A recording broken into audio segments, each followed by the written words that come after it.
Please welcome Kimberly Becan.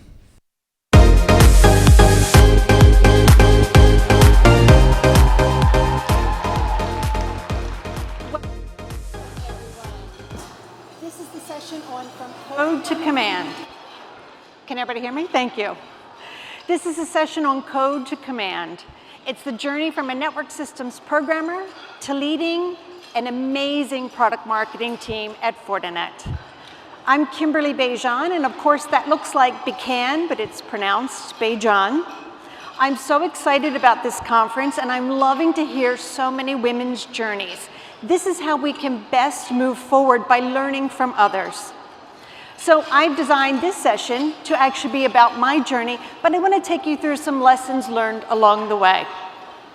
If anybody could look at me at a time when I was just starting my career or finishing school and said, you know what, Kimberly, you're going to run a multi-billion-dollar product line and push the next innovations in next-gen firewalls, I would have never believed them. In fact, I probably would have looked to see who was behind me that they were talking to.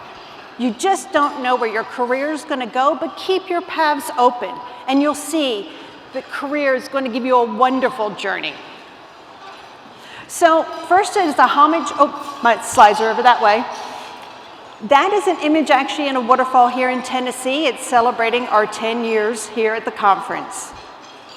So my career actually started as an administrative at executives at a bank. I got a huge leap forward in my career to become a network systems programmer. This is where I found my love for communications protocols, and I became the expert in running branch and ATM networks. I then took that knowledge as a systems engineer, and now I was helping lots of banks instead of just one. I came into Silicon Valley at a startup. Everybody loves the startup story. So I went with a startup that was bringing TCP/IP protocol to the mainframe. I took a support role because I really wanted to learn the technology before I landed my big position of a sales engineer. Now, as a sales engineer for a mainframe product, you have to travel a lot, because who buys mainframes? Banks, insurance, airlines. So I had to travel a lot. Now, in technology for women, one of the most challenging roles is sales engineering, because we always have to prove, good shout out over there for sales engineers. And the reason is because we're always challenged in our knowledge. It's just going to happen.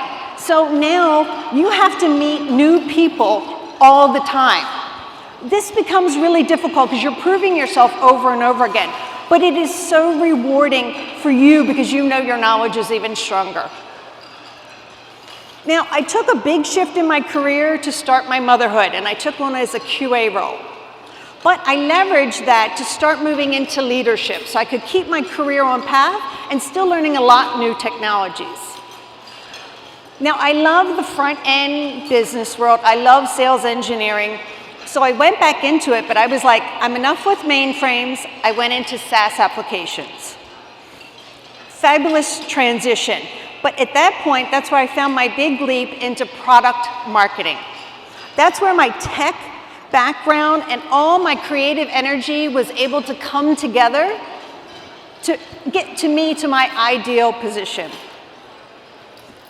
So in that tech, everything I had done heavily in my career was very network focused. From sniffers and building out sniffers on the mainframe to a lot of analytics. I had some security in my background because they do overlap, but the balance of my scales was off. So in product marketing, I decided to really look at the full landscape of the products and make my shift into that space. And as you know, it's a big, broad space. You could start on first line of defense like the firewalls, or you could do all the way over into things like remediation. And if I'm putting those two bookends, there's a million things in between. But when I was doing that research, I really found something that gravitated to when I was a kid. I grew up in Maryland, and we used to trap fireflies inside of a jar. It was one of my favorite things to do, and you can get their little lights to sync up and all. So what I ended up doing was like, oh, look at this isolation technology in cybersecurity. Let me catch some fireflies. That then led me into breach and attack simulation. I love that front line of the threat landscape.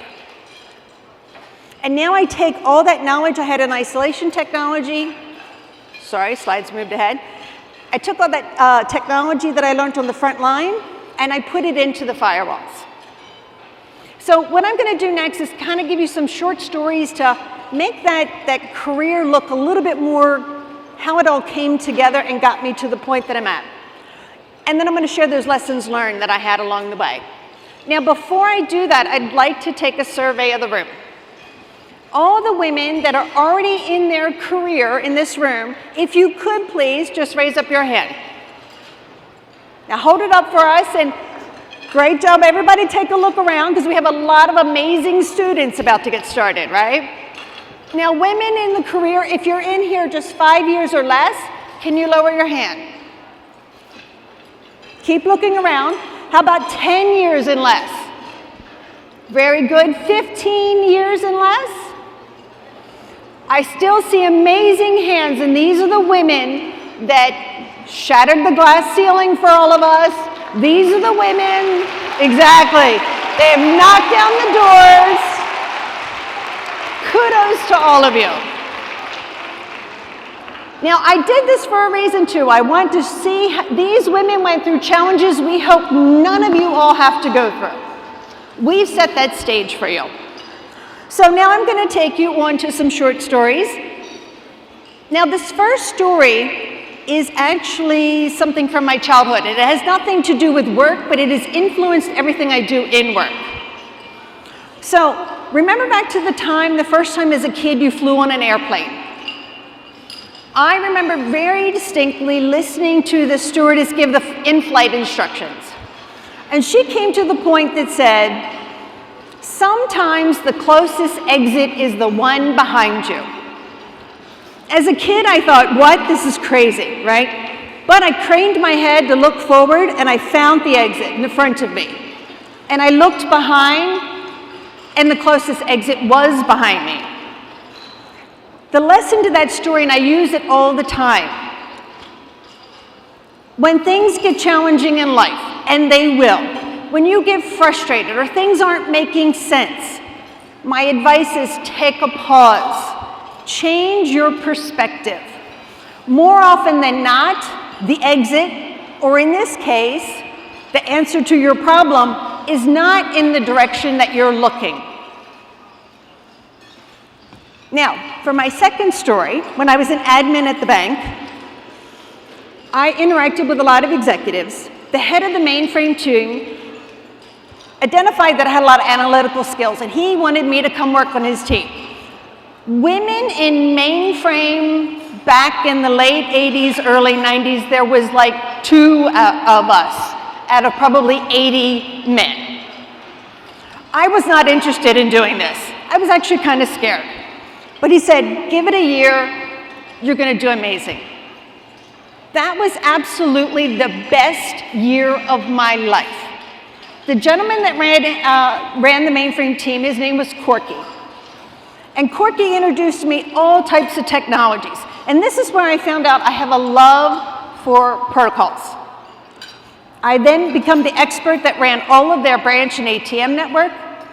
When we now interconnected banks for this fast transaction processing that we all have today, that was the stuff I was leading.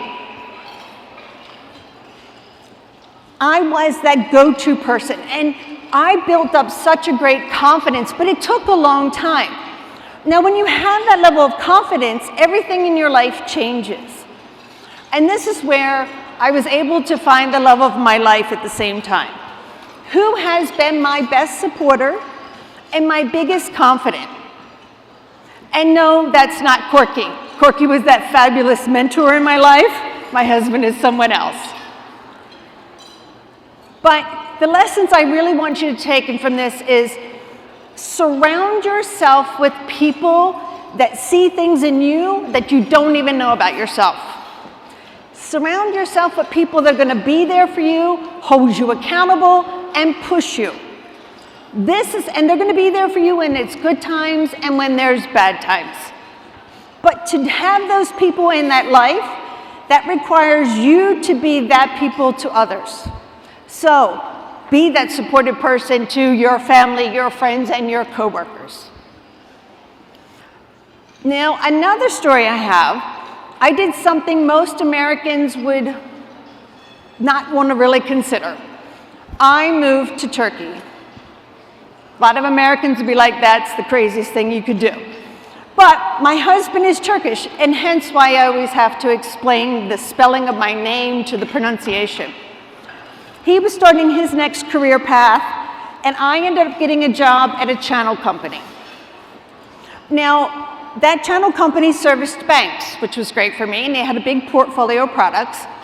And my boss at the time, Emery, was really good at getting me understanding the business cultural changes from Turkey that I needed to navigate. And I was very successful at that. But then they wanted to add in a new product into their portfolio. They wanted to bring in point-of-sale terminals. Again, Emery came to me and said, you're the expert in communications, bring this protocol, this product line in. I did. I ran go-to-market strategies. I did all the technical training.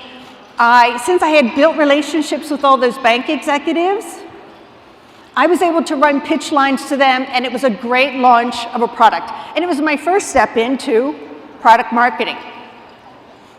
So my advice on this one is, don't be afraid to step out of your comfort zone. And I'm not saying you have to move to another country to step out of your comfort zone. You know, don't make judges and preconceived notions and biases. Try new things. If you're not even sure they're right for you, you can make small steps like starting, playing guitar or something like that, or maybe even coming up and doing a keynote speech. Just step out of your comfort zone. Now, my next story is about a crossroad that women have to navigate much differently than men do. And of course, that's starting a family. So my husband and I had moved back from Turkey, and we went straight to Silicon Valley. This is where I was working for that company to bring TCP/IP protocol to the mainframe. I was traveling a lot. My husband and I then became blessed with our son. Of course, I worked all through my pregnancy, and I had that strong mentality. I'll give birth and go right back to work, no problem. I'm that strong powerhouse woman, right? As soon as my son was born, I realized how naive I was. But what was really fortunate for me was my company supported me. They offered me many jobs within the company, and I took a QA role. They were super, super supportive. Now, when I was working in QA, one of my coworkers was named Jameson. And Jameson has a wonderful perspective on life. And the short of this is, he thinks all world problems would not exist if all leaders were women. God love Jameson, right? But Jameson held me accountable to push me into leadership. So I was looking at this job as, I'm going to step back in my career to raise my son. He showed me a new light. You need to start leading. You need to take that path career. So I'm really excited for that one, and I would say, stay true to your goals. When you come to a crossroad, be it have a child, maybe there's family illnesses, maybe you're supporting your spouse in their next move, whatever it is, make sure you make decisions that are best between you and your partner. Set your priorities, and don't be afraid to adjust your priorities, but also reassess them when times change again. If it's because of raising a family, know this: working moms are the hardest working employees ever.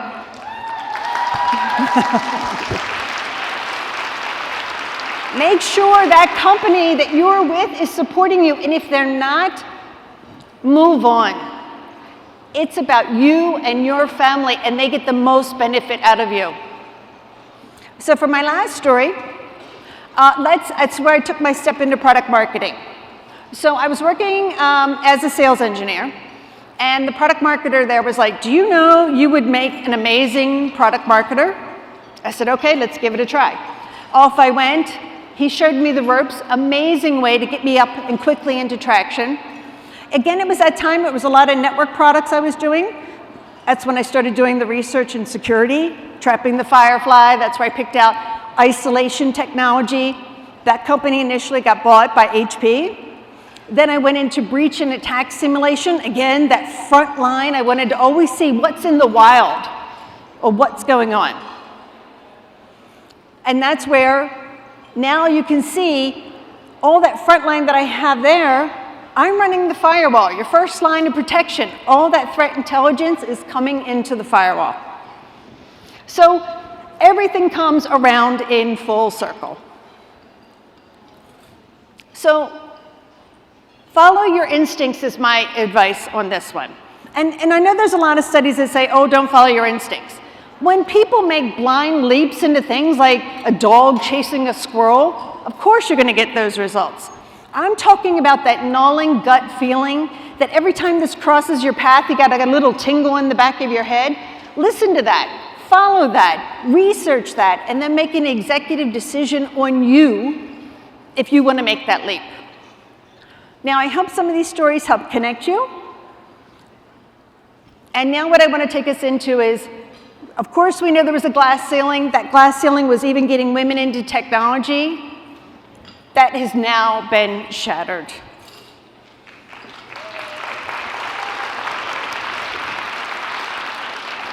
And it's clearly very evident from all the women in this room that that has been shattered. And a lot of these women that had their hands raised up, they knocked down those doors and are removing obstacles for everyone else in this room. Now we're even at the point of holding the door on and open and showing people those paths so how we can all get successful careers and making new inroads. For example, I'm a senior director at Fortinet. My counterpart in product management is an amazing woman. She's got a VP title. But there's so much more we have to do. And in all the stories that I just gave you, I named a few people that influenced and mentored my life. All of them were men. I mentioned Corky, a husband, Fred, Emery, the great Jameson, right? They were all great and amazing men. Men that guided me, men that saw things in me I didn't see for myself, and most importantly, men that fought for me when I wasn't even in that room. So, what is our call to action? It's time for us to be those mentors, to be those sponsors, to start advocating for all the women around us. We need to take the next set of women and get us up to the C-level. It takes a group effort. It was a group effort to shatter the glass. It was a group effort to knock down those doors. And it's a group effort to get us to that C-level. So, earlier in today, I had a survey. We had hands up. People were looking around. This is your moment and opportunities to mentor, to sponsor the people right here. Because remember, women, sometimes the closest exit is the one right behind you. Thank you so much for joining me today. Thank you. I think you can see from the slides, I put a code up to connect on LinkedIn. I am here to put my money where my mouth is. I will help people start in their career. I'll help you catapult to any level possible. Thank you so much for your time today.